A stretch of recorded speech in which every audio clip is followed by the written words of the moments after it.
Hi, everyone. So it's officially 5:30. I'm going to go ahead and call this regular meeting of the Marion County Board of Education to order. And I need a motion on item 1A, please. I make a motion to approve the December 11th, 2025 board meeting agenda. Second. All in favor? Aye. All right, moving on to item 2. So I see we've got some gentlemen that are going to help us with our Pledge of Allegiance and moment of silence.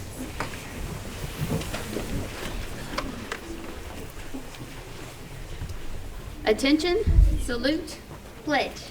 I pledge allegiance to the flag of the United States of America and to the republic for which it stands, one nation, under God, indivisible, with liberty and justice for all.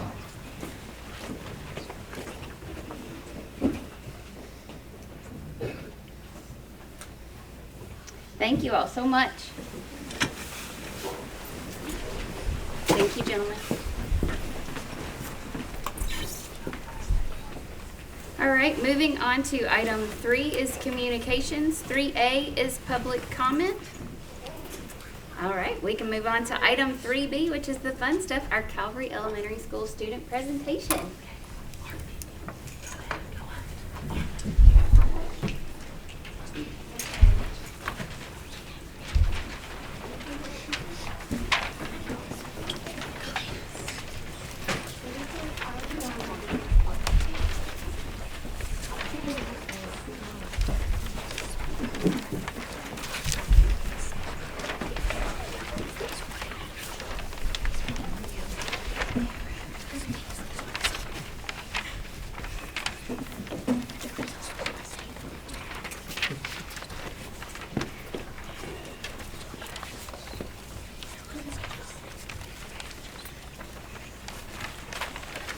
So for art class, 5th grade, we made this, and it's a quilt, and we either have to pick warm or full colors and color it, and we put it all together and make a little quilt. And Miss Spalding, our art teacher, she every week she picks a student of the week that can draw really good, and this is what we made for art class. We are Dragon Ambassadors.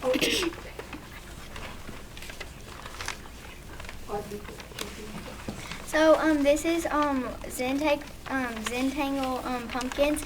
We made these in art class for like Halloween and fall, and you put like designs on them like that, like this, and you just make them like that, and you cut it out and put them on a black piece of paper. So we made hot air balloons for ham days. These are some of the ones that we made.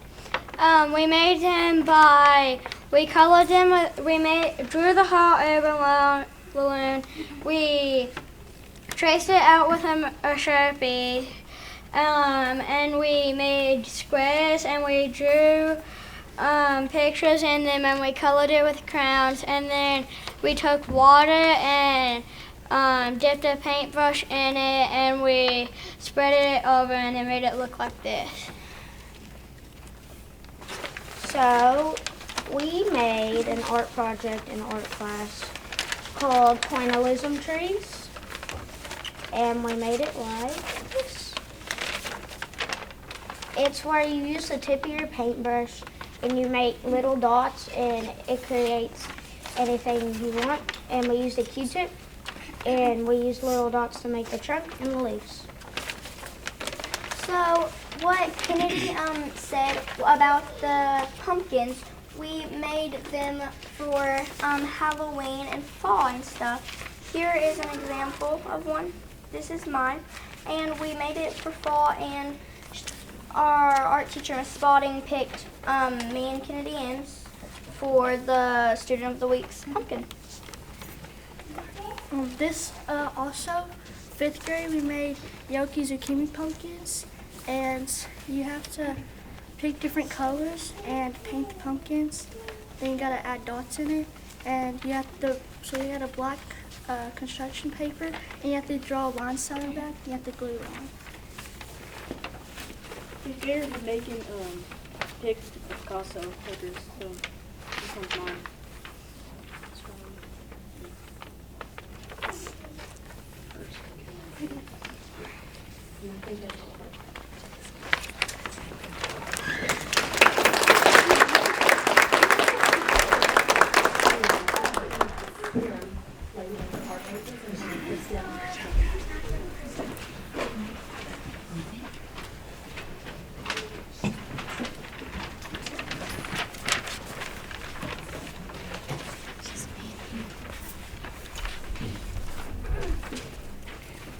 We have a few students who are going to present about STEM as well, so.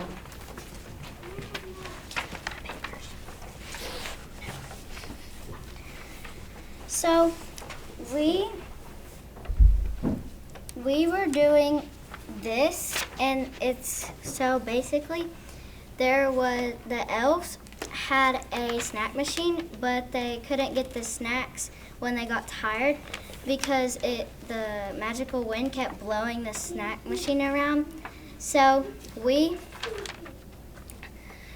had to design an igloo so that the snack machine could go inside so it wouldn't blow away.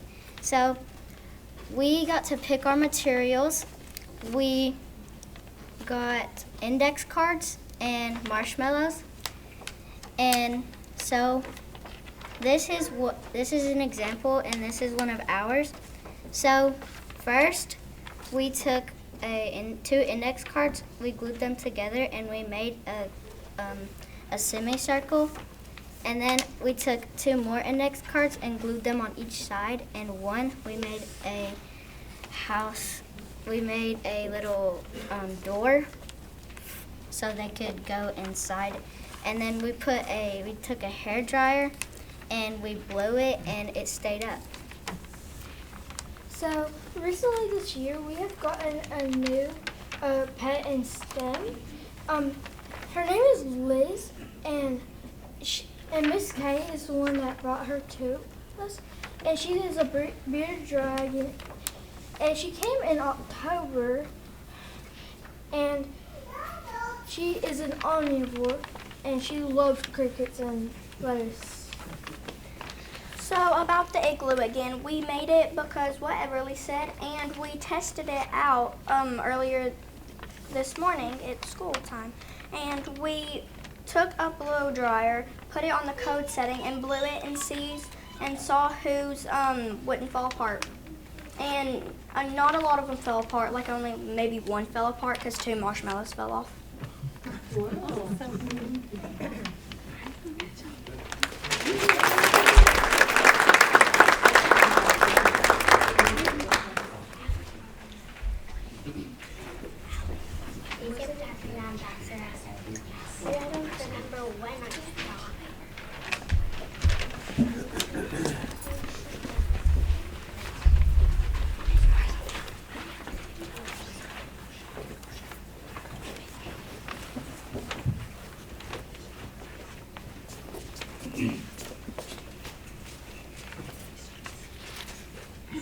We are Dragon Ambassadors. There are 24 of us.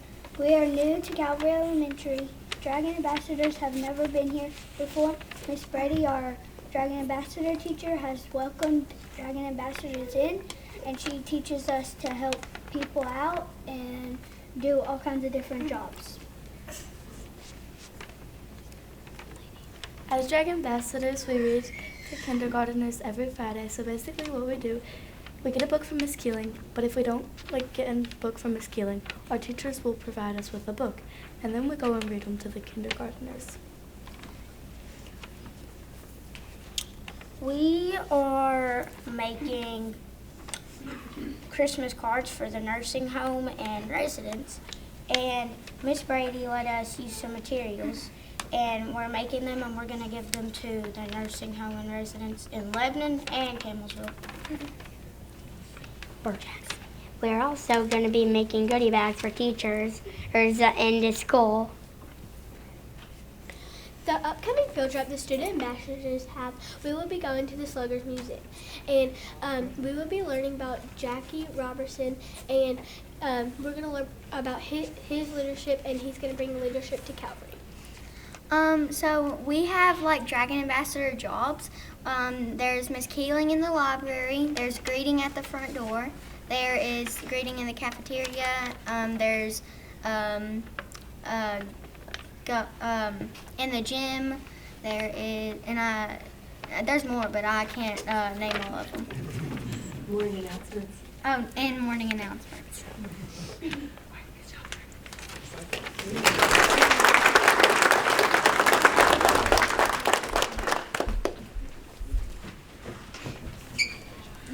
Great.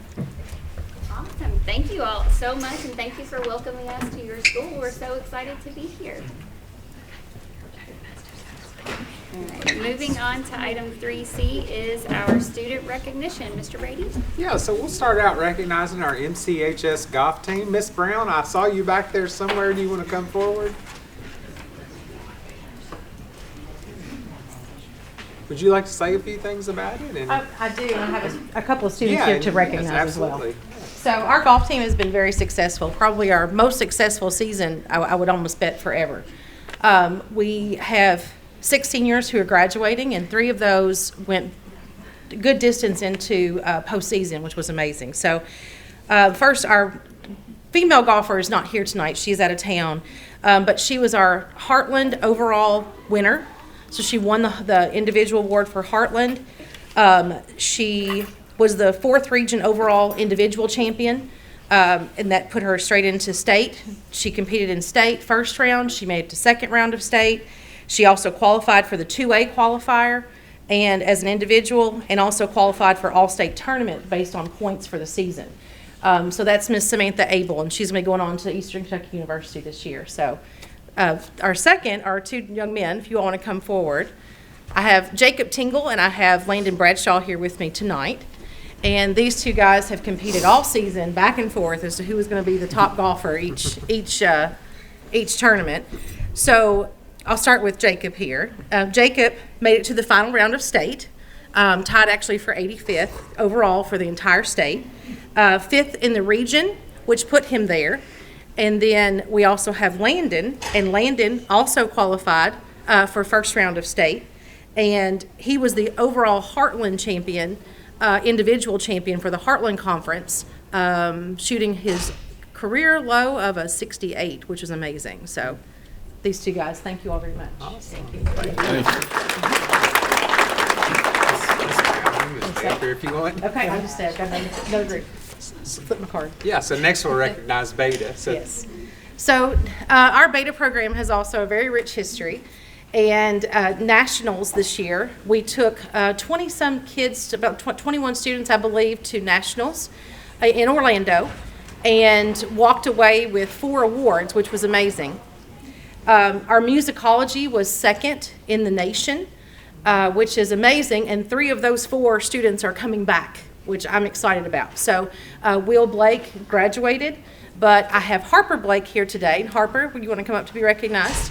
Harper, Kenneth Lanham, and also Junann Hill will be returning too for this team. But this is our musicology program, 2nd in the nation. That's pretty tops. And the very first year, 2 years ago, we were 1st in the nation. So, and then our second group that I'd like to recognize is our scrapbook team. And there were several that have now graduated. So Caton Shoemaker, Grace Mattingly, and also Audrey Kessler. But here with us tonight, we have Kinley Shoemaker, and then also Kinsey Snyder, Brittany Bevan, Bella Brady, Lakota, Thompson, and Tanisha Patel.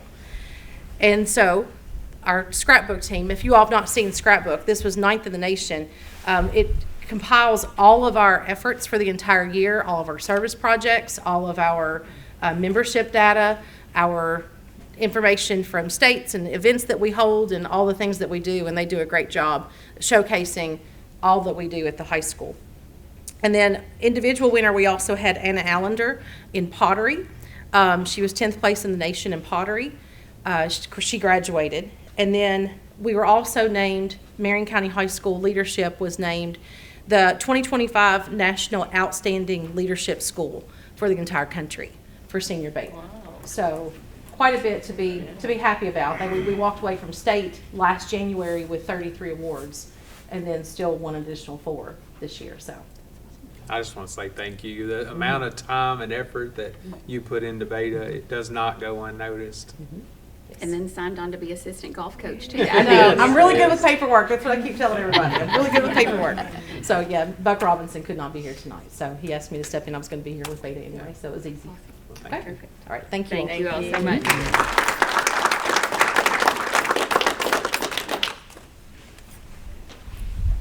That's it? No, that's it? Calvary, Beta. Oh, I thought you said he wasn't here.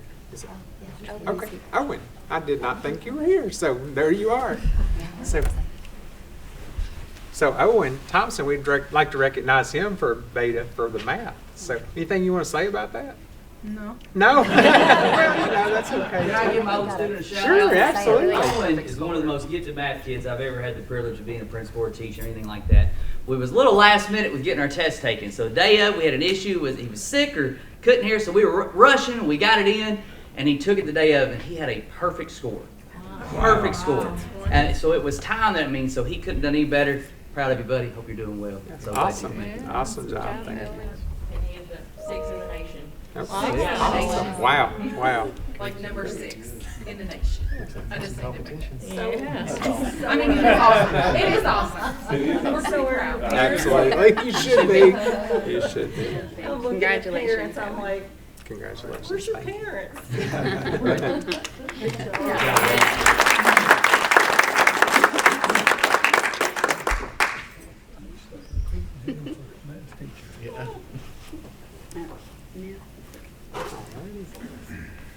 All right, moving on to item 3D is our superintendent report.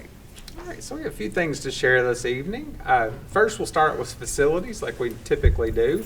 The new parking lot on the main campus, the base layer has finally been installed. Ran into a few issues with that, and so just this week we were able to get the base layer down. The final top layer will be installed in the spring. It again should net out around 100 spaces, so that's a parking lot that will be heavily used. Continuing on, recently we met with the Senate caucus and Senate leadership to again continue the need expressing the need we have for a new Lebanon Elementary School. So just yesterday we concluded our Aspiring Leaders program for the year. So you can see them pictured there. So participants developed their leadership skills. They had hands-on experience. We did a mock interview. Just to grow your own program for our administrators, future administrators. Dana, David, do you all want to add anything to that? I'm super proud of you all as well. I mean, it was a fantastic program. The first year we've had it back in quite some time. Put out applications about a year ago to begin this Aspiring Leaders program, as Mr. Brady said, to kind of grow our own future leadership people. And we had 6 applicants, and we've been working with them over the past 12 months doing book studies. They've shadowed our principals. They've toured our facilities, because sometimes when you teach in one school, you don't really see what's going on in the rest of the district. And I was so proud of them. Yesterday we did a mock interview with them, not one-on-one, but actually we interviewed one person while the others watched and gave feedback, and I was so impressed. Oh, the feedback was incredible that they gave each other. Yes, they grew yesterday. And then in the afternoon they had to give us a visual presentation, PowerPoint, to sell themselves using their resumes. So it was a really great day. Great group of individuals. So Jill Edlin, one of our occupational therapists, recently completed her doctorate degree from Eastern Kentucky University. So congratulations to Ms. Edlin. Lebanon Middle School held instructional rounds where staff members observed other classes and teachers and then met afterwards to discuss best practices. Community support, our FRIS directors are working with Ms. Akers and our community education director, Nancy Shawkensey, to provide a food pantry to families in need. Our first one is scheduled for this Saturday, so hopefully the weather cooperates. Our SHIELD team at Lebanon Middle School is focused on improving school culture through student-led initiatives. So you see Ms. Warfel there. And earlier this year, they did a peer shout-out where students nominated their peers to be recognized for positive attributes. So they're currently planning their next project. Peak moments, Marion County Middle School had a staff versus student volleyball match to celebrate the second quarter of the school year. Students always enjoy that. Lebanon Elementary kindergarten students worked on a unit focused on how plants grow, which included guest speakers, literacy activities, and a seed dispersal dance. Preschool, Lebanon Elementary 14, Glasscock 20, Calvary Elementary 34, West Marion 40, and our Dolly Parton Imagination Library, that's a mouthful, 606 active and 1,538 graduated. Any questions? Awesome. All right. Moving on to item 3E, our attendance and enrollment report. Ms. Akers? Good evening. For our enrollment as of yesterday at Calvary Elementary, they have a total of 338 students, that includes the 34 preschoolers. At Glasscock, they have 341 with 20 preschoolers, makes it 361. Lebanon Elementary, they have 287, 15 preschoolers for a total of 302. West Marion has 361 students with 2 full preschools at 40. They have a total of 401. The enrollment at Lebanon Middle School is 313, and at Marion County Middle, 281. Marion County High School has an enrollment of 850, and QC Spalding Academy an enrollment of 170 for a total of 3,016 students district-wide. The comparison from month to month. Last month in November at the board meeting, we had 3,023 students, and as of yesterday, we have 3,016. Our attendance for the month of November was 93.87, and for the year to date, we're at 95.01. Still green. I heard somebody say. Still green, yes. Here is our day-to-day snapshot for the district per school. So far, we've completed 76 days. We have 97 days remaining with 1 snow day from December 2nd. This month, we have a total of 144 students who are homeschooled. Congratulations to Glasscock Elementary School for winning the Elementary November Attendance Challenge. They had 75 points, and congrats to Marion County Middle for winning the secondary with 48 points. So great job. They'll get their trophies. And that is it. Thank you so much. Thank you. Thank you. All right, moving on, 3F, Mr. Spalding with the finance report. So taking a look at the month of November, much of the same. Trends repeating themselves. The biggest is you'll see we've been collecting property tax. This year we 7.8 compared to 7.3 last year, and we still are behind on our PSC tax in the month of November. We haven't received it in December, so you'll see that come in January. So overall, we're pretty steady on income and revenue. We're actually up by $61,000. In the expenditure side on the bottom, keep them scroll down a little bit. Much of the same again. You know, the salaries and the software costs and stuff that were previously paid by ESSERs are now back in the general fund, and the transfers for some projects, so we're actually 1.2 million, again, as expected. So overall, we're continuing in the trends that we've been. And then we're finishing the audit. They've extended it out actually until January 31st now. We are not going that far. The plan is for the audit review here at the board meeting in January to share you the FY25 audit report with you all. Questions for Scott? Thank you. Okay, moving on to 3G is our KSA academic performance presentation, and I can't wait. Good evening. Dr. Gibson and I, along with our building principals, are going to share with you the results of the Kentucky Summative Assessment. Those results became public on November the 19th, so we're happy to share these. Just to give you an overall reminder, KDE reports Kentucky Summit Assessment results using an indicator score. That's a combination of our 4 content areas: science, social studies, combined writing, actually it's 5, reading and math, along with the school climate survey, and at the high school, post-secondary readiness and graduation rate. And using that indicator score, we are given a color rating. And so tonight you'll see the color rating, the overall indicator score for each school, and then we also brought in percent proficient and distinguished. We'll start with Lebanon Elementary School. And again, you'll see how on these columns we have proficient and distinguished percentages. Along the right-hand side, the green and red will show increases or declines year over year. So we were up at Lebanon Elementary in reading, science, and combined writing, slight declines in math and social studies. One other thing I'd ask you to do is look back at 21-22, because that's as far back as when we started.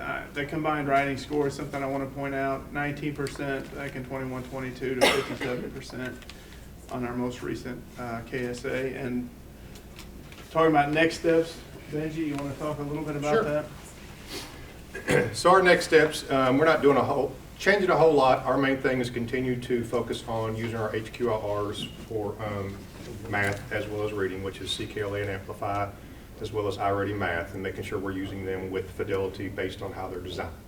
Our teachers have already gotten different training. They're continuing to do that at our school.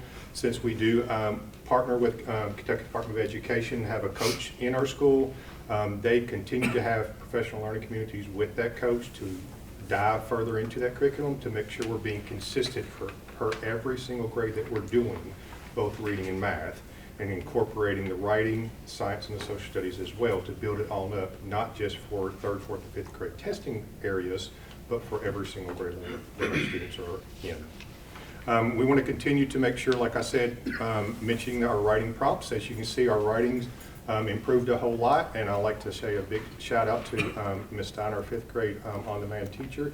She's done a great job, but it's also in the fact of getting everybody in our entire school continue to buy in, that it's not just about waiting until they get to 5th grade for writing or social studies or anything else. It's about those kids getting that experience at every single grade level from writing and science and social studies with that.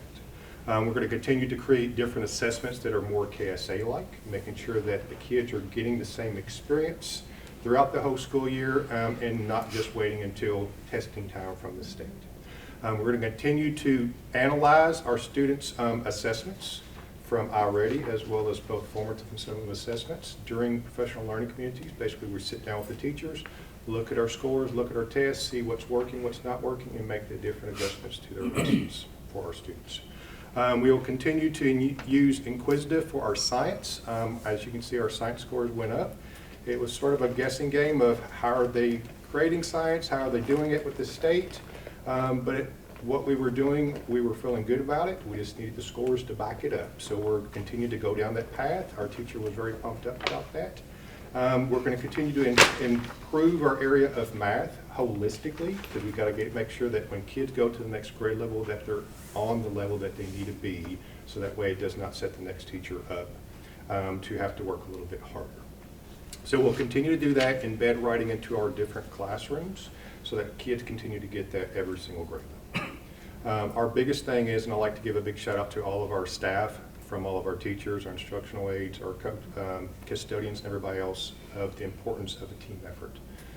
Because our students come with a lot of different needs sometimes, but our biggest thing is we don't use it as an excuse, nor not having a brand new nice facility yet, but we know that Mr. Brady and everybody's working on it. But our focus is continuing to improve what is happening in the regular classroom for our students every day. So thank you all. Do you have any questions? Thank you. Just thank you.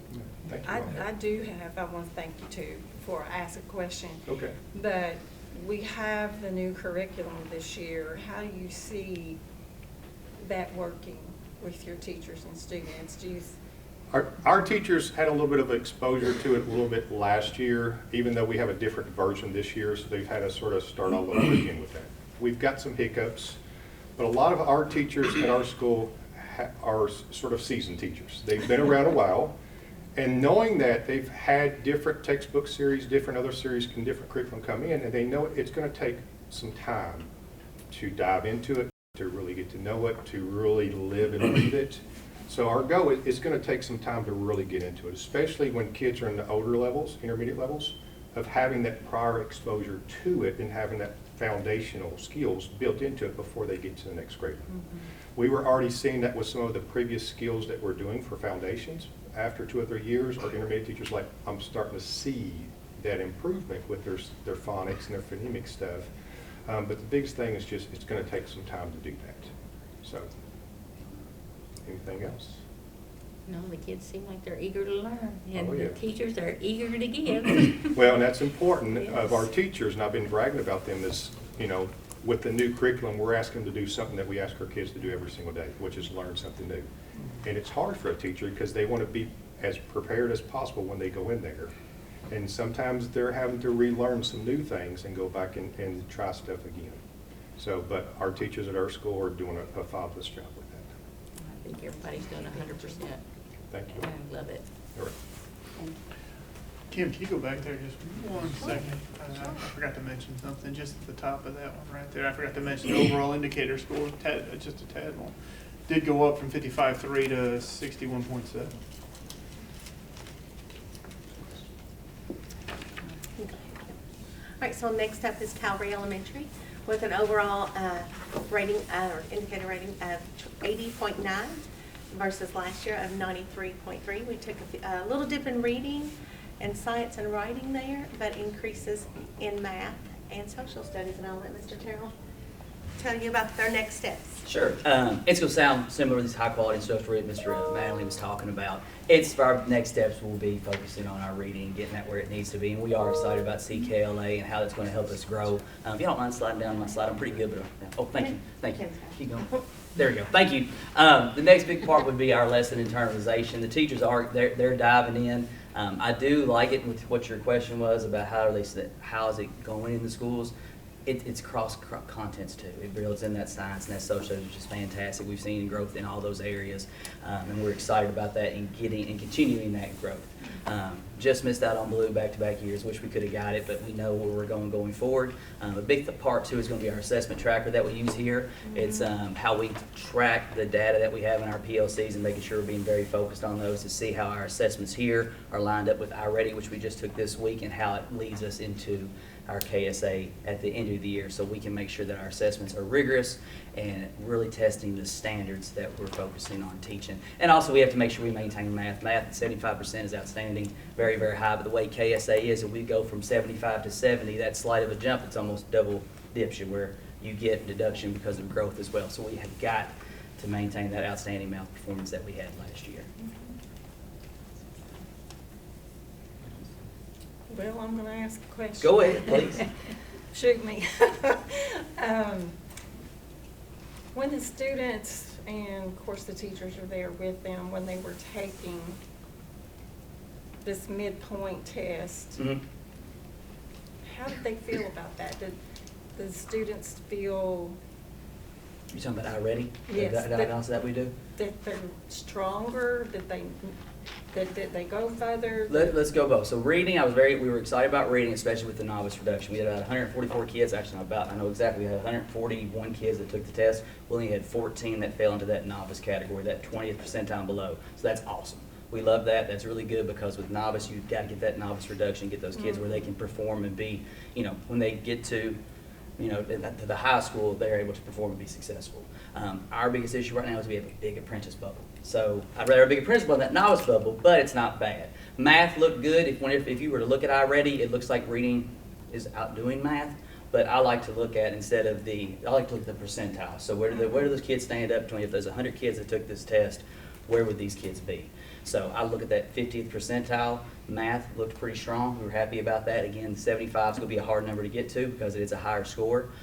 But reading, I was very happy with where we were, especially like with that novice. But yes, there is more of an apprentice bubble than what we want. And getting those kids above that 50th percentile, that's kind of just my target area. I've done it 9 years. That's kind of what I look for. If you're there, I feel pretty confident that you can get proficient on KSA. So getting those kids in there. But the good thing is we have a lot of kids that are in the 40. So it's not this massive jump that we have to make, but we are getting there and getting there slowly. I believe it was about 67% proficient based on what I use for math. And at reading, we were about 52. So right now, behind on where we were on KSA. However, it's just December, so I don't expect them to be there yet. So there's a lot of hope, a lot of good, things that we're doing. Hope's not a strategy. A friend in here told me that, but it does something that we do very well that we're excited about. And we're not there yet, but we're getting there. But I do like, and they're all going to talk about high quality, the HQ hours. I really like this one. It's tough, it's rigorous, but in a good way. And it's engaging where the kids get to come home and see those things, and it goes into our STEM lab and the things going on in there, and we're able to tie those together. And also this big new beautiful building helps out quite a bit too, because we have opportunities like a real STEM classroom, like a beautiful library, and an art classroom, and getting those kids involved. So, any other questions? Thank you. Thank you. Next up is Glasscock Elementary School. They saw an increase overall 70.5 to 71. Increases everywhere except combined writing. They're down toward the bottom. One other thing I'll mention about Glasscock is I think, if I've read the numbers right, they've increased every single year that I've worked here. And that's one thing we get excited about is continuous academic improvement, so we're really proud about that. The combined writing issue, we're going to come back and wrap around actually when we finish all the schools and talk a little bit more about that. But impressive at Glasscock. Go ahead, Miss. Yeah, we're really proud of our staff and our students. Of course, we've had continuous growth over the last 4 years that I've been there, and so I'm extremely proud of our kiddos. So the ways that we're going to be working towards increasing that and keeping our growth going, if you'll scroll up. Our next steps, of course, our HQRs, and you're going to hear everybody say this, it's just really, really important that we are embracing those HQRs because they are very rigorous set up curriculum for us, so that it's really scripted for teachers. It's very descriptive. They know exactly what to say, what to do next, and what the kids are supposed to do. We talk about that through our internalization of the units and lessons. So we're meeting together and we're discussing like what we think's gonna trip up the kids and where's gonna be some things that we need to put supports in place. So it's really important that they are embracing it, and our staff really is. They're excited about it and excited about what they see. And you had asked about how they feel about the new curriculum. Our teachers are really, at first they were apprehensive. Of course, whenever you start something new, it's hard. But they are already seeing improvements in so many areas. And I just talking to our kindergarten teachers today about the increase in their iReady from this year from last year to this year.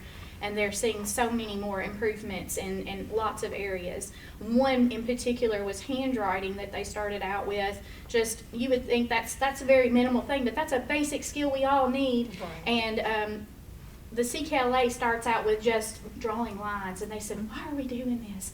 But now that our kids are writing and it's legible, they're like, this is great. This is better than what we've ever seen before in kindergarten. So they're seeing the benefits all the way from kindergarten up to 5th grade of using these HQRs and how rigorous they are, including our iReady Math, which we've been using over the last few years. That's not really new, but we are still deep diving into that as well, making sure that we're doing it, implementing it correctly and with fidelity. And one of the things you'll hear our staff say is we're going to trust the process.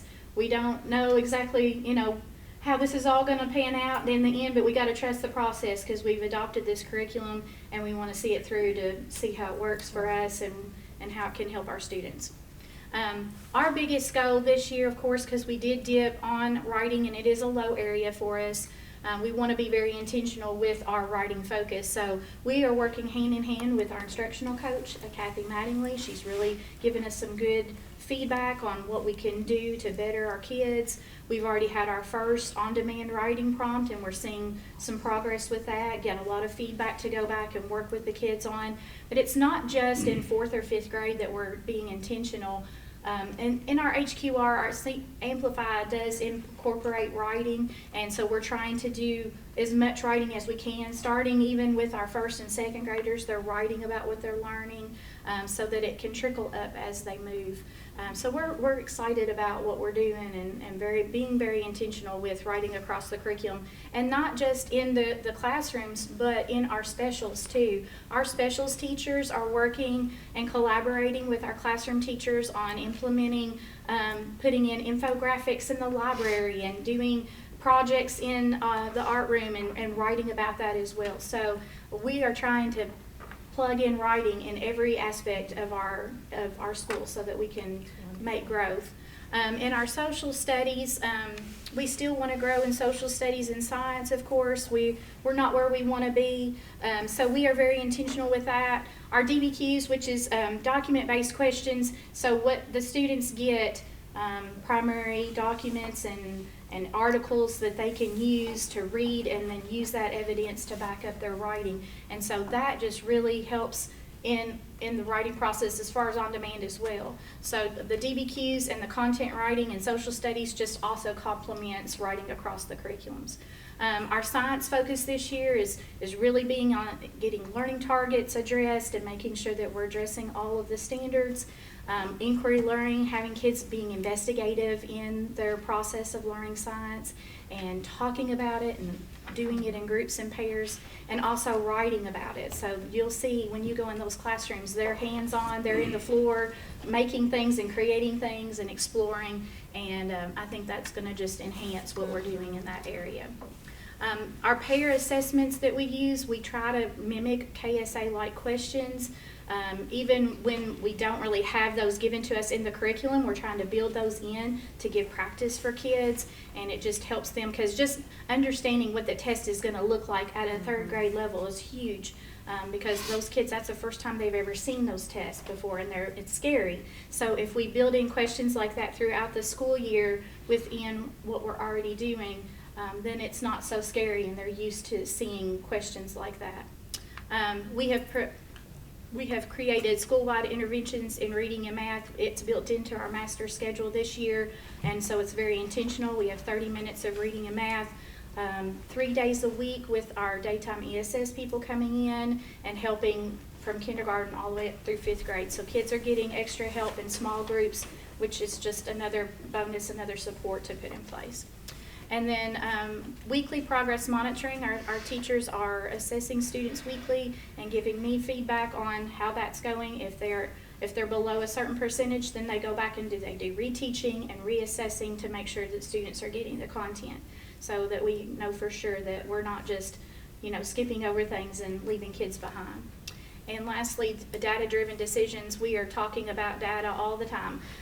We are getting ready to have a data meeting on our new iReady results that we have, and so we're excited about seeing some of those results and where the kids are going, and then we just make goals from there. And what do we need to do? What are we missing? What are our gaps? Where do we need to go? So we're excited about our growth. Any questions? You answered. I answered yours. All right. Thank you, Ms. Rose. All right, next up is West Marion. Last year they were 81.3, and this year 83.7, which gives them a color rating of blue. Thank you, Mr. Mattingly. You'll see increases in reading, math, and science, and a slight decrease in social studies and combined writing. And I'll let Mr. Mattingly explain their next steps. Thank you. Over the past few years, been chipping away. Just every year get a little higher. Then after this year, or I guess last year's result, we busted through the blue. So we're very, very excited as a staff and student population with those results. And basically, it's kind of a repeat sort of what the other three talked about. And that's one advantage to it, because of course we got HQLRs with CKLA and iReady, and it's the same. Every elementary school is doing the same thing as far as using the same curriculums with CKLA and iReady, and that's been a huge advantage because all the teachers are on similar pace in both math and reading. And I've seen it with my teachers who are contacting student or teachers from the other schools saying, where are you all at on pace, and where are you all at in this curriculum? And they can talk and share ideas, both new teachers and seasoned teachers. That's one big advantage I've seen this year especially, is that they're more cooperation across the district with the different teachers. That's been a huge advantage that I've seen.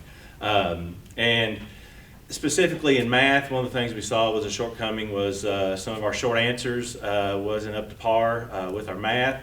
And as a result of that, I asked Ms. Paige Mattingly, our math instructional coach, to come in our 3rd, 4th, and 5th grade and go through short answer questions, do actual live scoring in the classroom, and give immediate feedback to those students. And so far we've seen some dividends on that. Actually, she was there today with a couple of our 3rd grade classrooms and our 5th grade classrooms doing some of those math short answers. So that's been good. And of course, science and social studies both just improving that writing in both social studies, because what we're finding is that science, social studies, even math, they're all more writing. So the goal is to improve writing across all the curriculum, not just in reading, or all the subject areas, not just reading. So that's what we're continuing to work on, increase that rigor of the document-based questions, improve the short answer in writing in the science curriculum, and of course our combined writing, we did take a little dip, but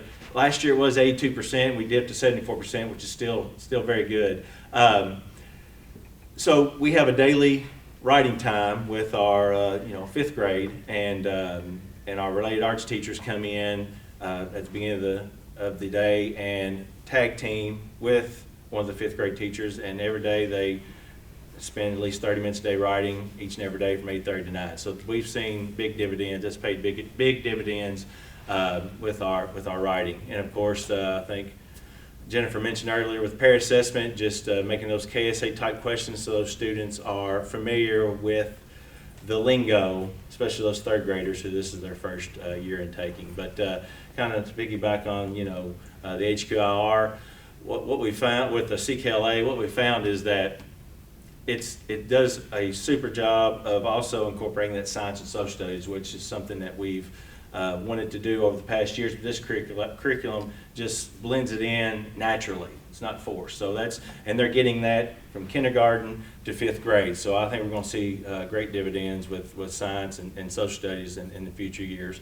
And just kind of quoting a couple of my 1st grade teachers, I was asking about CKLA, what they found just in 1st grade, they're reading more sooner in the year. And so they love that rigor and the fact that they're seeing improved reading where they have had wait till like March and April. They're getting that in November and December, which is very exciting. And that's just going to keep paying dividends as they continue on through the grades. So, like I said, very proud of our student staff, and we just hope to continue to grow and stay blue.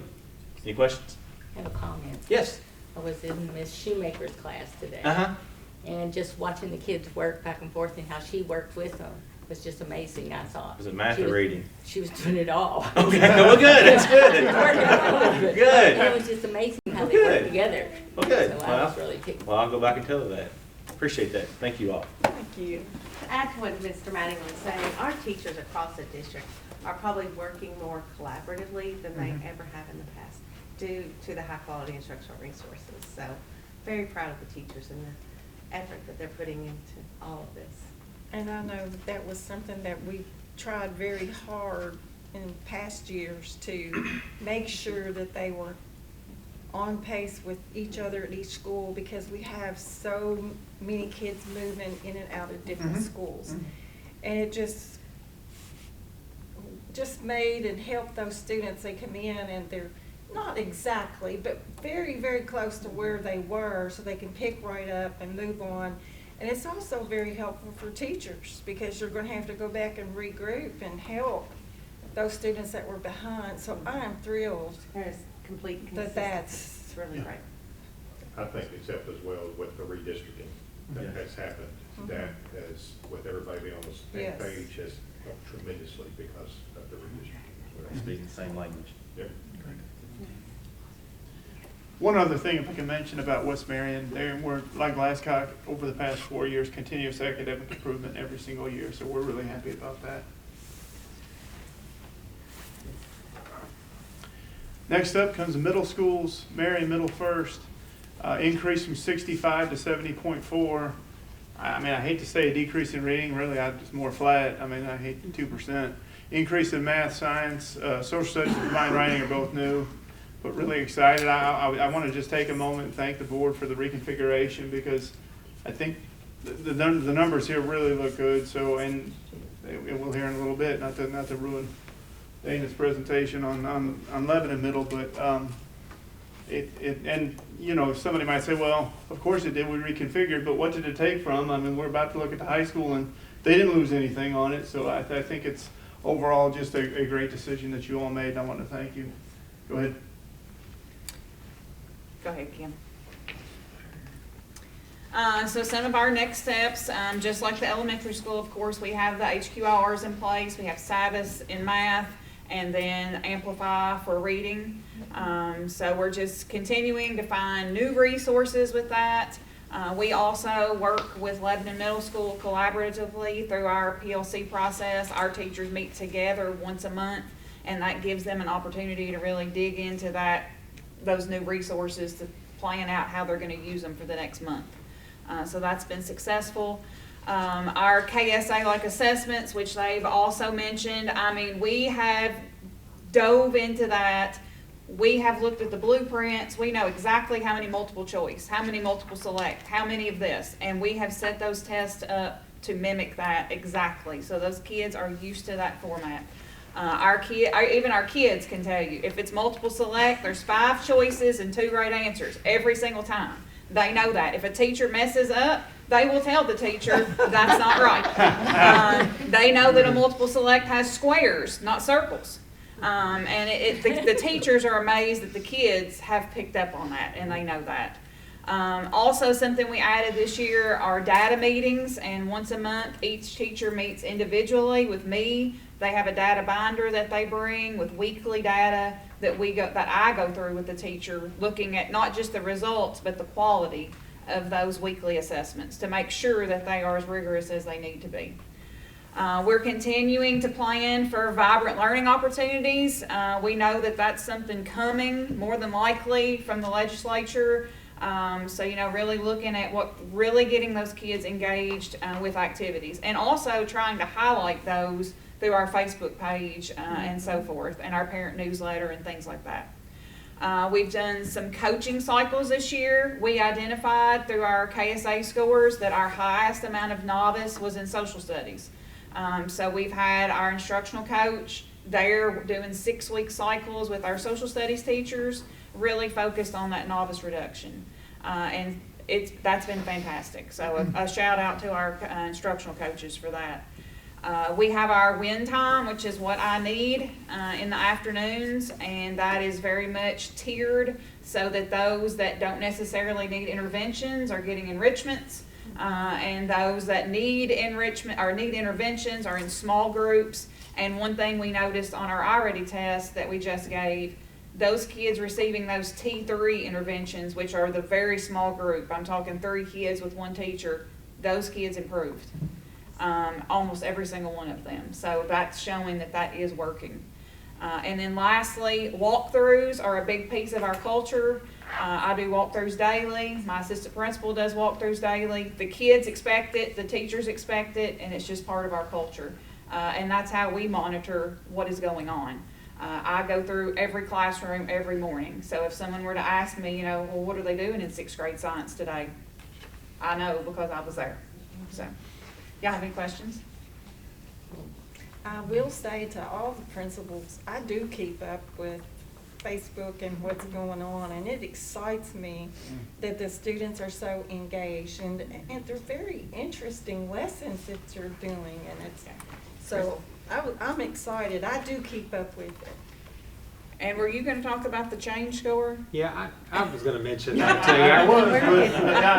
But go ahead. Well, I was just going to say, I mean, I know Amanda's dying, he said. So, I thought he was. Yeah, I told you I would. The accountability system is very, very complicated, as you all know, and part of that accountability is a change score. So in other words, you look at stable populations, and with that, you look at student to student, and with the reconfiguration, that was problematic for both of our middle schools. So I mean, although the results are fantastic, they would have been even higher had that change score come into play because of that stable populations. I'm sure Dr. Gibson will add to that. Well, I was just going to say, if you remember back when I talked about the Honey Crisp versus the Red Delicious, and the state views that as 2 different things, whereas most of us would use those as apples, but it didn't help. But I mean, in the end, what we're concerned about are our students learning more. Yes. we can say that based on the data we have. So that's really what matters. I mean, they can color it any color they want. But I do feel a little bit bad for the principals and the teachers and the students because they lost out on something probably, I think, well, I'm not going to get into it. But the indicator score that I referenced in the beginning would have included a change score, where it being positive and negative. So that could have given them a few extra points to be a different color. I think the thing, like, Kim, if you scroll up to that previous slide, the thing that is consistent across all of our schools with the percentages, yes. So look at that 21 to 22 versus where we are now. Yeah. Every single one, and it's not close, it's not incremental over, it's huge over those. I mean, even in reading when it went down from last year, it's up 15 percentage points from a few years ago. And so, I mean, that, like, my heart's fluttering because it's just so impressive to see that amount of increase over that amount of time. And I mean, 4 years, it's not that long. And to see that amount of growth in that short period of time when you're talking about kids that have gone through a lot of change and those changing populations and the changing configuration and the redistricting of the elementary schools, this district gone through a lot, but it's right there. And it's so impressive that I mean, it's just amazing. So kudos to all of you guys because that first column of numbers, it's huge. So I'm not, change score, whatever. That's crazy right there. So kudos to all of you guys. And of course, those boxes at the bottom, the reason why those are blank is because of the reconfiguration. We didn't have an 8th grade, so we didn't have a social studies or writing score previously. Right. Are you listening to this, ladies? Because I had to talk Ms. Farmer and Ms. Brady off the ledge over this change score situation.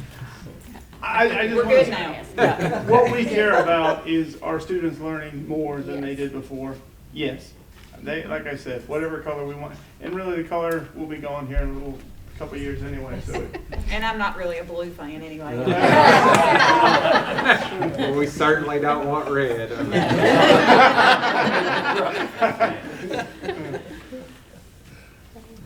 Okay, looking at Lebanon Middle, you'll see that last year they were 55.0, and this year they're 63.5, which I might add that is a half a point away from being green. So, even without the change score. Yes, even without change. So we had increases in reading, math, social studies, and writing across the board.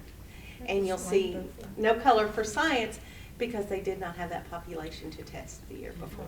So, Ms. Brady. And well, and as a math teacher, I'm just look at 19% to 50%. Yes. I mean, That's amazing. Yeah, amazing growth.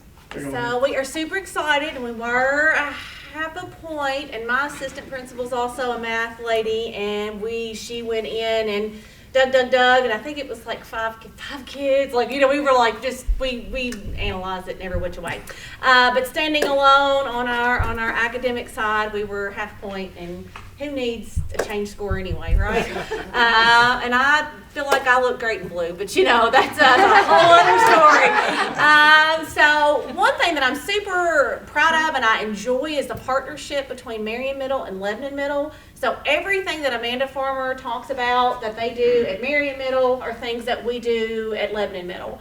Not really carbon copies of each other, but I mean, we talk constantly about what we're doing and just we share everything. So everything that we do is everything that they do and back and forth.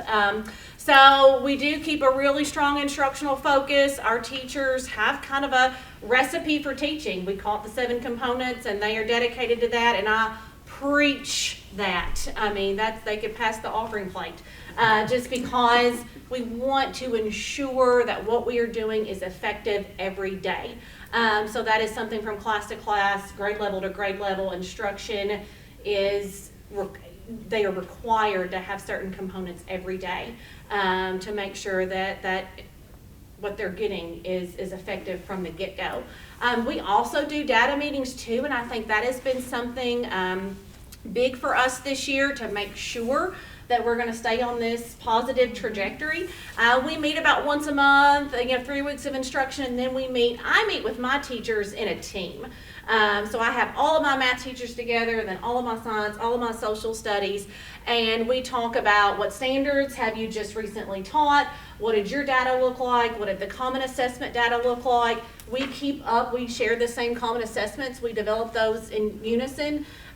We even talk from school to school, the 4 principals will, in the middle school to kind of track each other and ourselves. And we talk about, the teachers come in with a binder and each teacher takes a turn and they talk about these are the standards we are doing, this is what the instruction did, this is what I saw in the classroom, this is what the assessment data was. And with my team, they're really great about learning from each other. Where did you get that graph? Oh my gosh, how did you get those results? What are you doing in your classroom that reduced your novice so much that I need to know? But Miss Bevan and I are in there, but it's really kind of hands off, and we sort of facilitate and ask a few questions, but they are the ones driving that conversation and owning that data. And we will come in and share our walkthrough data. Well, this is what we're seeing in the classroom. We're seeing a lot of whole group instruction, some small group instruction. We're noticing this is happening. So these results, this is what we saw in our walkthroughs. How does it go together? So we've always done data meetings, but this has been a little different spin on it, and these are very teacher owned. So that is something that I think for us has really been positive and just created this sense, this reconfiguration has given us a sense of we can do this. This is our school now. This is living in middle. I'll get emotional because I'm just really happy about it. We just have our eyes on the prize. We want to be in the top 80%. People are going to call us. People are going to want to come and know what we're doing. So that's kind of our attitude right now. So we are just plugging along. There's lots of things that we're doing with win time and interventions and just making sure that every kid is supported. But Lebanon Middle is a super positive, happy, focused place to be. So that is just amazing. So, questions? No? All right. Thank you. Thank you. All right. Looking at the high school, we went from 63.1 to 75.2. We saw increases in reading, math, and science, flat in social studies, down in combined writing. But again, we'll come back and talk district speak here on combined writing here shortly. But Robbie, you want to say a few words? I think post-secondary readiness is next. Oh, yeah. If you'll scroll on. Yeah, I got 2 slides. I get like extra time. Yeah. So post-secondary readiness, you're fine, is up greatly from last year, and I would like to commend Mr. Peterson, his principals, Ms. McRae, because I have districts reaching out to me wanting to know what we're doing for post-secondary readiness. So awesome increase there. As well as graduations rate. It's kind of hard putting that pink/red there because it went from 100 to 99.3. Yeah. So I'll let Mr. Peterson speak to what they're doing. Okay, we've had a lot of changes in terms of, especially with math. You saw those math scores and how greatly they rose. Again, for math, we started Savas last year, and basically it did a good job of increasing the rigor for our teachers and putting everything on a prescriptive plan. And the same thing we've got this year is Common Lit is what we're using for English. And so far, my English teachers they've been very positive with it. And that's a big change because it changed up the curriculum and the structure of their classes, the whole 9 yards. So those have been big changes in math and English.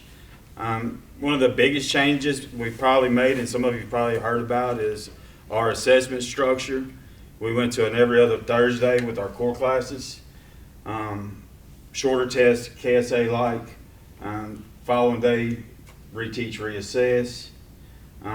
That following Wednesday, we had PLCs where we bring the teachers in for those core content classes. We put the data results on the board. So, there's a lot of pressure on kids. The rigor's up. There's a lot of, pressure is good sometimes. I think that's where the direction we need it to go, and I think it's you know, anything's hard at the beginning, but I think that's leveled itself out. People have gotten used to it, and you know, that first month we did them, those first couple times we did them, you know, you hear kids talking about their tests and the assessments and how they did, you know, some things we hadn't really been used to hearing school-wide at a high school in our school for a long time. And that's another thing. There's been a lot of changes, and I want to thank you all, Mr. Brady, Mr. Holderman, my instructional coaches. There's a lot of people that's involved in the scores of this high school. The teachers do a great job, but the support they've been given is greatly appreciated, and hopefully we're living up to what's expected of us. Assessments and reteach, I went over that, PLCs on the data. It's the same thing everybody else has been talking about. We do have another change this year, SAT instead of ACT, so we've been hitting that hard in our English 3 and our Math 3 classes for our juniors in terms of what they're teaching there. Their tests are made up of SAT-like questions. Midterms and finals, they're coming up next Thursday and Friday. We'll have second, fourth, and sixth periods on Thursday, first, third, and fifth on Friday. They will be strictly KSA-like as well. So that's going to get us a good predictor. We're looking at that raw data to see where we're at and where we stand for the spring at KSA. Post-secondary readiness.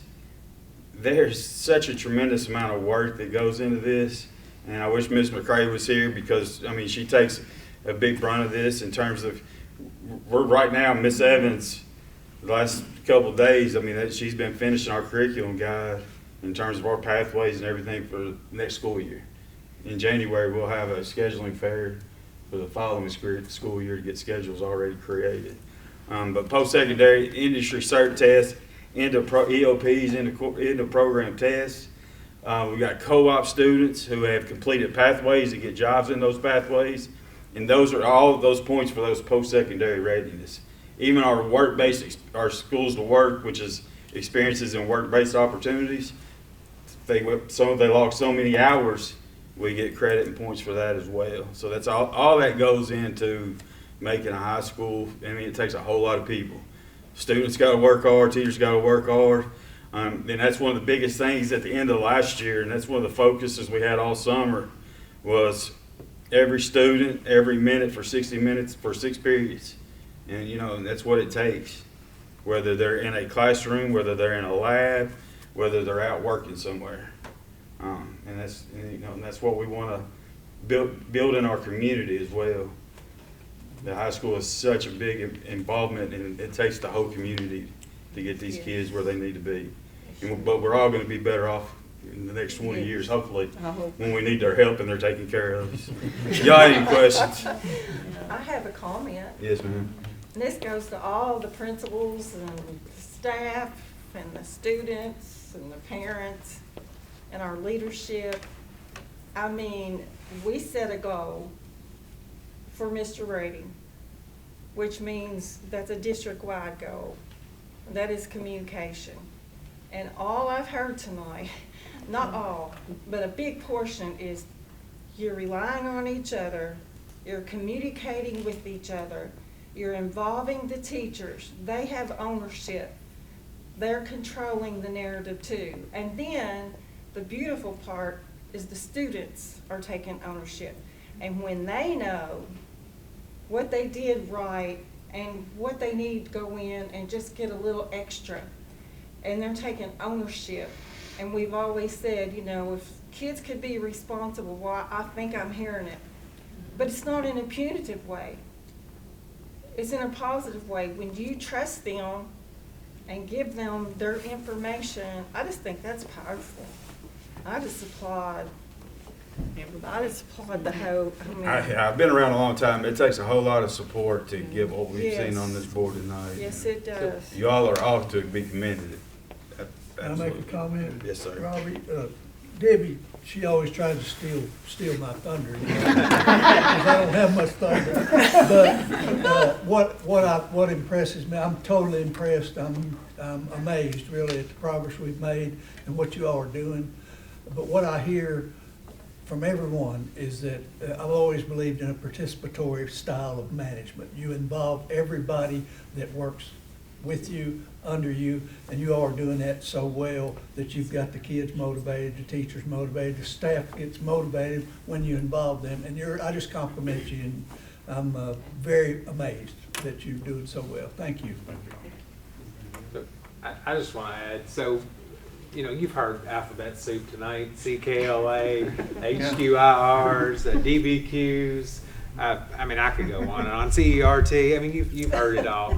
But I'm telling you right now, what matters the most, and John Hattie, an educational researcher, he does a study on different types of strategies and activities that have the biggest, what's called effect size. So a typical effect size is 0.4, meaning a typical year's growth. And the highest effect size is that of what's called collective teacher efficacy. And all that means, that's a fancy way of saying everybody working together. Right. And that collective teacher efficacy has an effect size that's over 3 times greater than a typical year. And that is exactly what you're seeing here. It takes us all working together. I know principals probably get tired of me preaching and having high expectations and let's let off the brakes a little bit, but they are right there with me, and I just couldn't be more proud. I mean, honestly, if you'd asked me 4 years ago if I thought we'd be this far along, I mean, I hoped we would, but I mean, to see this type of growth takes everybody in this room. And I'm like Miss Brady, I could get emotional about this. The types of gains that we've seen over the last 4 years are unprecedented. And if to talk about, and it'll be added in a little bit later, but to see, you know, where we rank and the scores that we've had and the improvements, it's just not typical, and it's because of this group of people. So again, I couldn't be more pleased. Great.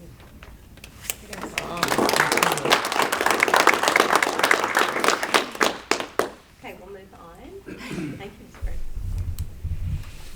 So KDE gives overall color ratings at the elementary, middle, and high school. You'll see that our elementary is green, middle schools are green as well. Yellow for the high school, but we also factor in our QC Spalding Academy for both of those to get that score. That's a green. Yeah, Marion County High School is green. Yes, the district as a whole, Yeah. I'm sorry. Yeah. Our overall ranking in the CKEC district ranking is 7th. About 3 years ago, we were deep in the 20s. So that is really a good improvement. I just want to add one other thing. I mean, one of my heroes is Teddy Roosevelt, who said comparison is the thief of joy, but I don't think he was ever involved in school improvement. So we welcome competition. I mean, it makes us better, and so I think we can do better. We're going to try and do better, and we want to be at the top of that one. So over the summer, all of our building principals, we did a leadership retreat with CKC, and David Young talked to us about making district agreements and as well as school agreements. So on the board, you will see our district agreements. These are things that we expect district-wide from all of our principals and teachers. And we had each school develop their own set of school agreements. And I commend the principals because they worked with their teachers to develop those agreements, things that they agree on that are important and that will help them to be successful. Moving forward, some things at the district level. We have a new gap specialist I want to introduce, Chris Holderman. Fantastic. I will say I love this guy. It was. I mean, I think philosophically we just hit it off immediately. I mean, I was like, well, can you help me with this, this, and this? And I never heard from him again. He just went and did it, and I'm thankful to have you here, Chris. Would you like to say a few words? Yeah, so Chris joined us from, he was Boyle County Assistant Superintendent for a long time, and I think the most impressive thing, show him your jacket. This is I tell you what, for $10 you can get a lot of clout. So, yeah, he went and had that done himself. So he likes to tell people I gave it to him. Get me in a lot of trouble. But, we were ready for Chris. Chris has done a fantastic job. He joined us earlier in the fall, and he's hit the ground running. And I mean, what would you like to say? I can give you. Well, I'll tell you. You look at that the last slide, I think 7th there, and I was so impressed, just like you all were, with the principals, and I've gotten to know them a little bit, and really, you know, talking about getting emotional, I started here in 1996 in Marion County, Lebanon Middle School, Marion County Schools, and so I left 20 years ago, and so I'm now back, and so I'm so excited to be here, because Marion County is going to be number one really quick, from what I see, and for the experiences that I've been blessed to be part of. This team, including you all, what I'm seeing, I don't hate to come in here and just say like I know it all. I don't at all, but I have been so impressed, and I'm the lucky person to get here, to be here, because everything I'm seeing and the people that I've worked with, and the principals, to all the staff, really. I'm kind of a lucky guy to come in. Whew, I kind of jumped on the bandwagon. I mean, I even got a shout out from Mr. Peterson from last year's scores, and I wasn't here. So you're part of the next step. I know, I appreciate that, but I feel like I'm so blessed myself to get back to Marion County. And I did, Mr. Bray said, "Oh, you're all in." For $10 maybe. But I am all in. I love what Marion County Schools is doing, and of course, Mr. Bray and I have known each other for over the years, and part of our families, and I've been able to see some familiar faces, including you, Miss Spalding. And I feel like I grew up from a young man, and I was here for around 10 years, and I left, and as a kid, really, and didn't come back, and now I'm able to come back and be part of it. And what Dr. Gibson said, and working with Ms. Thomas, it has been such a blessing for me, and I love coming to Marion County Schools, wherever I'm at, whether it's the high school or maybe a few other schools I'm going into now.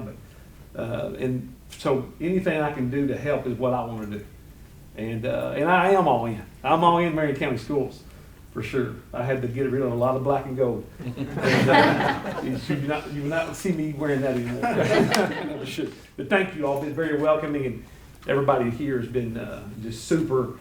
But that's all good. The kids are unbelievable. I've been so impressed. But hearing from you all tonight, and I've heard here and there about you, but I'm telling you, number one, in 3 to 4 years, it's going to happen. With test scores, whatever, it's going the right direction. I feel very honored to be here. I really do. Thank you. Yeah, thank you all. Thank you. So I've already touched base on aspiring leaders. We, each of our new teachers in the district have mentors that they work with.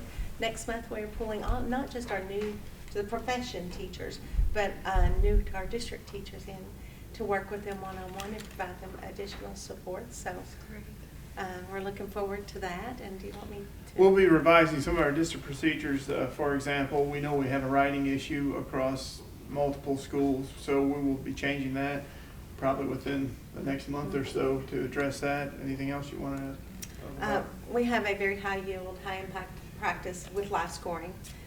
So we are going to look at how we do that across the district and how we can make it even better to be more impactful. We have completed 1,006 walkthroughs as of today. So we are in the classrooms, and that includes district principals, all of us together. So we're in the classrooms, like Ms. Farmer said, constantly, and we know what's going on and can usually tell you what you're going to see on Facebook. So. Mm-hmm. I just want to add, it's a privilege to work here. I work with a great team. And everybody's hyper focused on student improvement, academic improvement, and I just can't say enough how appreciative I am of your support, both vocally, financial, anything. And I do hope that you feel like you're getting some return on that. We're not close to being there, but we have turned a corner here from where we were a few years ago. Are there any questions you have for us? Just very proud of Marion County. Yep. Thank you. Me too. Keep going. Thank you. Thanks. Thank you. Good job. Great job. Okay, how do we follow that with all this, super fun motions and stuff? But, so moving on to item 4 is student learning services, and I need a motion on item 4A, please. Make a motion to consider approval of Marion County Public Schools CDIP Comprehensive District Improvement Plan. Second. Any questions or comments here? All in favor? Aye. I need a motion on item 4B. I'll make a motion to consider approval of shortened school day for student number 16-026. Second. All in favor? Aye. Need a motion on item 4C. I make a motion to consider approval of student welfare and wellness policy number 09.2. Second. Anything you want to say about this real Yeah, quick? so I'll just add to that. We knew this was a policy that would need to be updated, and it wasn't included in our annual updates because we were awaiting additional guidance from KDE. Ms. Wheeler got that guidance not a few weeks ago, and so it's just an update that's required. Do you want to add anything to that, Ms. Wheeler? I know. Originally, the wellness policy, Kentucky had a policy, and then federal came in and made a policy. So the last several years, we've tried to, as the people at KDE said, play hopscotch between the two policies. Kentucky has dropped theirs, is what this basically is. So now we're just following the federal policy. The biggest thing that you all will see is it takes out the requirement for the yearly wellness update that I usually do in January. If you all want that, I can still do that, but it does take out that requirement. Any other questions, comments on that? All in favor? Aye. Moving on to item 4D, I need a motion, please. I'll move to consider approval of the 2026 board meeting schedule. Second. Any questions, concerns here with any of our spots or stops or dates? We did move the time to 5 o'clock. Yes. hopefully. Yes, we did. Maybe that'll make it better. Yeah, I think it'll be a good thing. Any other questions, comments here? All in favor? Aye. Moving on to item 4E, our first reading of the 27-28 school calendar. Ms. Akers, anything, or Terry, want to highlight? No, it's very similar to this year. I do want to say thank you to the committee for their work on that and Mr. Mills. Yeah, we had a very cohesive group, and there's a couple little changes. I can save that for later. When we go ahead. Yeah, the day after fall break, which we traditionally have had off, after our discussion, we had students come in then and change that date to November 1st. And the logic, I think, was sound. A lot of the elementary teachers didn't want to teach kids after Halloween. Yeah. For one thing. But, and then another change, and that, I thought it made sense because they're off, now, I'm sure some would have a problem with it. The other thing we did was change the ending date. It was scheduled to end on a Monday, which we thought was just terrible. So we made it school year end on a Friday, and we still meet the number of days required. So is that fair enough? But we were very cohesive and no problems with us. Don't know how it'll be once it gets out there. But So it does include 173 instructional days. yes. And that's so far in the future, people may not. Yeah, well, I think that's still the appreciation is the fact that we're 2 years ahead. I think a lot of the comments, when we had put polls out, I think some of the past committee members have done a great job of putting polls out, asking lots of questions about when people wanted fall break, when do they want spring break, and the overwhelming majority of the feedback was, yes, we like those first full weeks of October and April, but as long as we know well in advance, then we can start making those vacation requests. And so I think And I we've believe done that. another change we made is the possible makeup days during spring break. We knocked those out Yeah, so that people can count on getting the spring break that a lot of people use. Is that correct? yeah, so typically on previous calendars, the first 2 days of spring break were possible makeup days, and we haven't done that. And so it does cause a lot of questions, and so we just pack those on at the end of the year. But I think that's most of the changes. Thank you. Thank you, Mr. Mills. Okay, moving on to item 4F, I need a motion, please. Make a motion to consider approval of the resolution regarding Lebanon Elementary School. Second. Mr. Brady, you want to talk about this? Or? Yeah, so just continuing to make the push to receive, we've asked for $10 million to finish out Lebanon Elementary School. Again, we're about 2/3 funded already between our district bonding capacity and the $9.87 million that was given to us last year for Lebanon Elementary. Again, approximately $10 million short. Just in our communication with Representative Pollock and Senator Higdon, they requested that we do a resolution just stating the need formally with the board, and that's what we're doing here tonight. In case they wonder if we still want it, we want them to be sure. Yes, we definitely do. I told them, I promise I will go away when we get this $10 million. So I think they're probably going to hold me to that. So. Any other questions or comments on that? All in favor? Aye. Moving on to item 5, I need a motion on 5A. Make a motion to consider approval of design development documents, including drawings BG2 and BG3 for the Marion County ATC project BG 25-341, and submit to KDE for review and approval. Second. Randy? Yeah, I'm here to answer any questions. We were here last month to approve the schematic design. This is the next phase, so we've incorporated more details. We've been working with Ms. McCray and her staff to gather those details about the different pieces of equipment that goes in each of the different spaces and the specific layouts of that. We're also coordinating with our mechanical electrical consultants about systems, getting those incorporated into the building. So it's just a more developed set of documents as far as the drawings go. The BG2 is the outline specification, describes the different materials that are going into the project, also the different systems, including the geothermal system that we're proposing for the HVAC system. And then the BG3 is the updated cost estimate. The good news there is we're on budget. We're in good shape with regards to the overall project budget.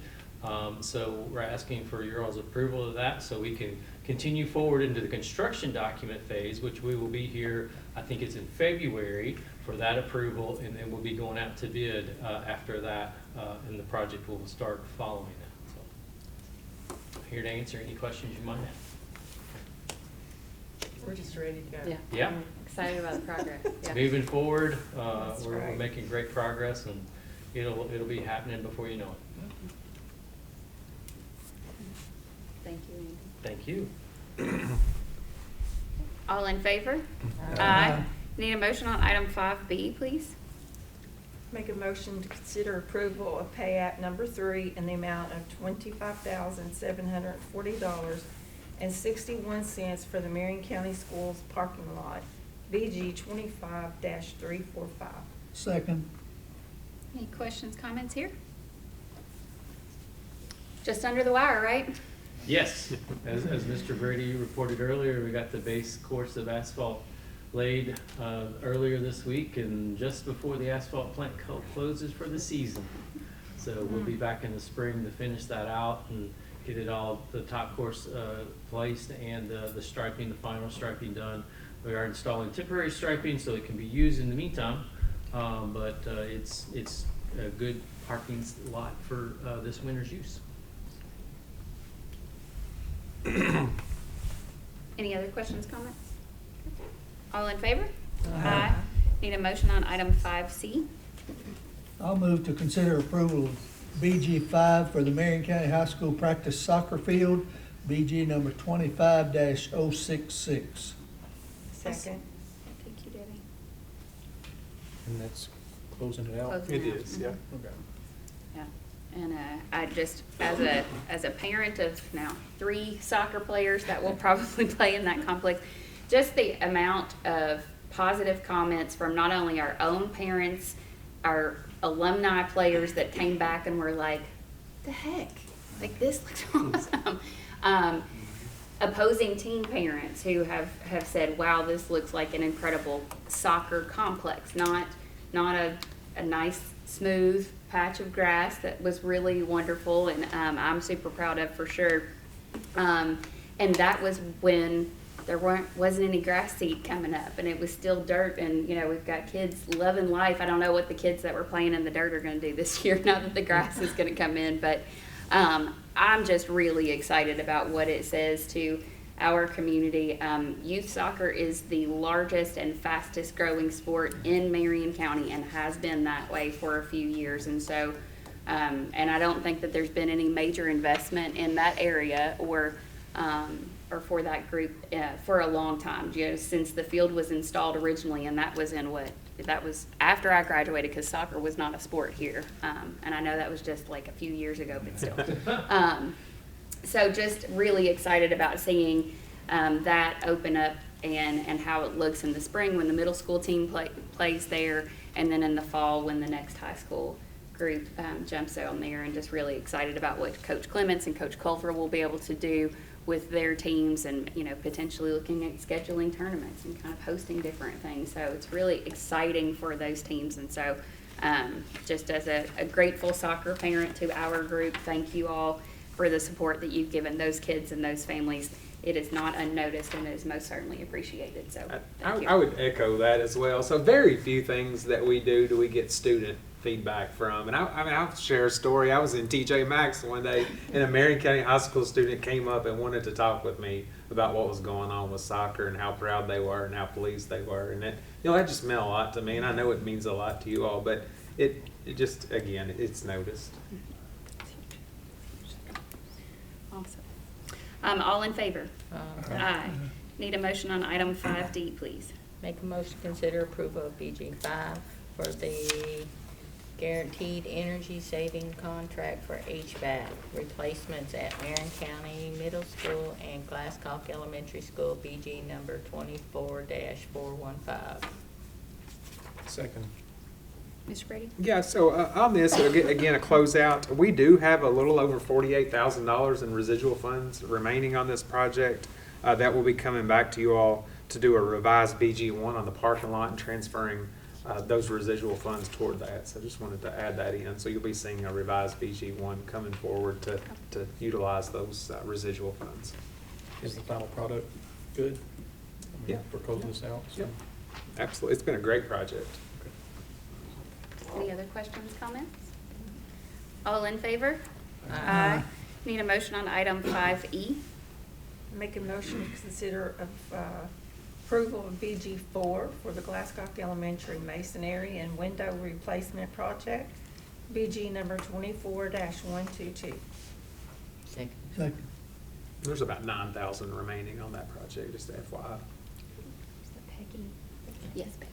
Yeah, may I ask a question about that? Sure.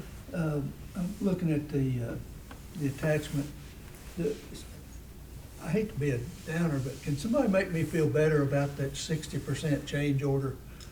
Yeah, so what that was is when we did Glasscock's work, and then Marion Middle needed some additional work, because the scope of the work was so similar, KDE actually recommended that we do a change order for Glasscock and add Marion Middle to that. Okay. So it's really not a change order on Glasscock. Okay. It's just a continuation of the type of work that occurred at Glasscock. So it is a little bit odd in the way that was done, but just because the scopes, and Scott, feel free to jump in, but the scope of the work was so similar that was KD. They felt like that was the cleanest way to do it. So it's really Marion Middle's work that's the change order. I do feel better. Yeah.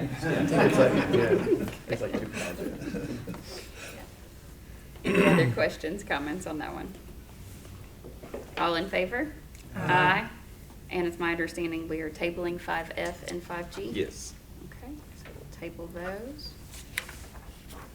Moving on to 5H. Need a motion, please. Need a motion to consider approval of how many bus purchases? 2 buses. 2 buses. And this would be for a Type C, which is a conventional international 72 passenger buses. So two of those would be bus 271 and 272. Yeah. Second. Peggy second. Thank you.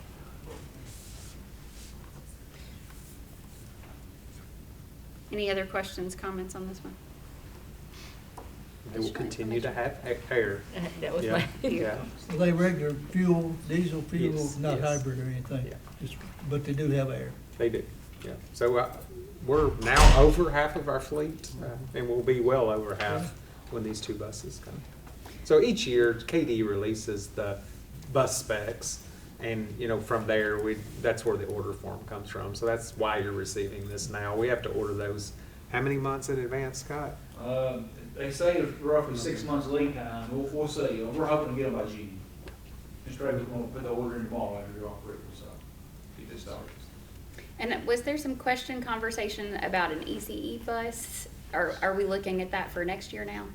Yeah, we are. We're gonna look at the Crusade for Children has been a big part of that, so just to make sure they were generous enough last year to help us with one of those buses, so we're spacing that out just a little bit of time, because they have been more than generous, definitely. Beautiful. Yeah, so buses are on a 14-year depreciation cycle. So where the ECE bus came in is we were right on that borderline of going out of the depreciation cycle. So that's the reason you'll be looking at that next year. Any other questions, comments on the buses? All in favor? Aye. Moving on to item 5I is acknowledgement of field trips. So acknowledged, and then I need a motion on item 6, please. I make a motion to approve student learning and support consent items A through N. Want to say thanks to Ms. Stephanie Godey for the $1,000 donation to the Marion County High School girls basketball. Very much appreciated. And also to the Lions Club for $1,230 donation to the MCPS Frisky program. Peggy and I are in the Lions Club, and we were there when Dawn Blanford came and made a presentation of begging, whatever you call, for help with students who need help on eyeglasses. And I just thought it was more consistent than anything I've seen to Lion Club mission. So we were happy to do that. Hopefully it'll do some good. Hopefully we can continue it in the future. Yeah. Any other questions, comments there? All in favor? Aye. Moving on to item 7 is acknowledgement of personnel actions. So acknowledged. And if the gentleman on the end would make a motion on item 8. Well, Madam Chair, with a feeling of gratitude and excitement and appreciation for all our people and what we do here, I move this meeting be adjourned. Second. All in favor? Aye. Thank you.